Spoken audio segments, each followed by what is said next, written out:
Con l'assessore Antonio Piu finalmente ripartono i progetti, insomma, ti hanno visto protagonista in quella che è l'attenzione verso il recupero del patrimonio abitativo dell'intera Sardegna, oserei dire, perché è un piano molto ampio e che vede tanti soggetti in campo. Un piano da 300 milioni di euro, dopo 12 mesi dalla gara europea che abbiamo fatto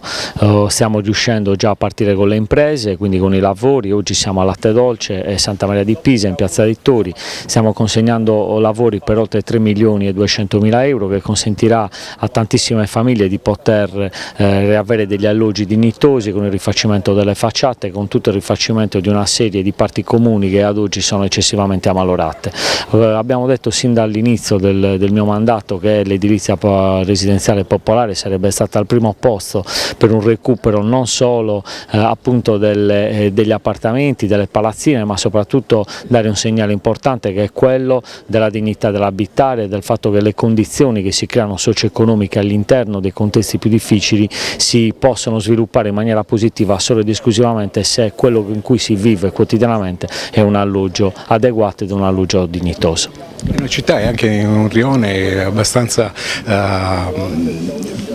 come si può dire, molto chiacchierato, che però alla fine noi ci siamo cresciuti, lo possiamo dire senza tema e smentita,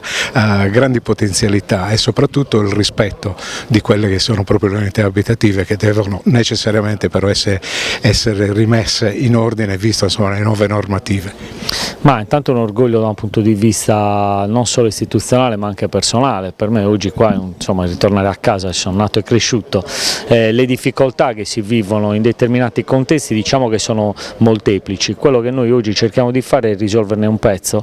che significa appunto ridare alle periferie una centralità soprattutto non solo dell'abitare ma anche da un punto di vista sportivo, di accoglienza e soprattutto di diventare anche punto di riferimento per la città per eventuali eventi. Rinnovaria è un programma che è vero che parte dall'edilizia ma ha tutta una serie di ricadute che consentiranno a tante cittadine e cittadini di riappropriarsi in maniera positiva della propria quotidianità. Buon lavoro. Grazie mille.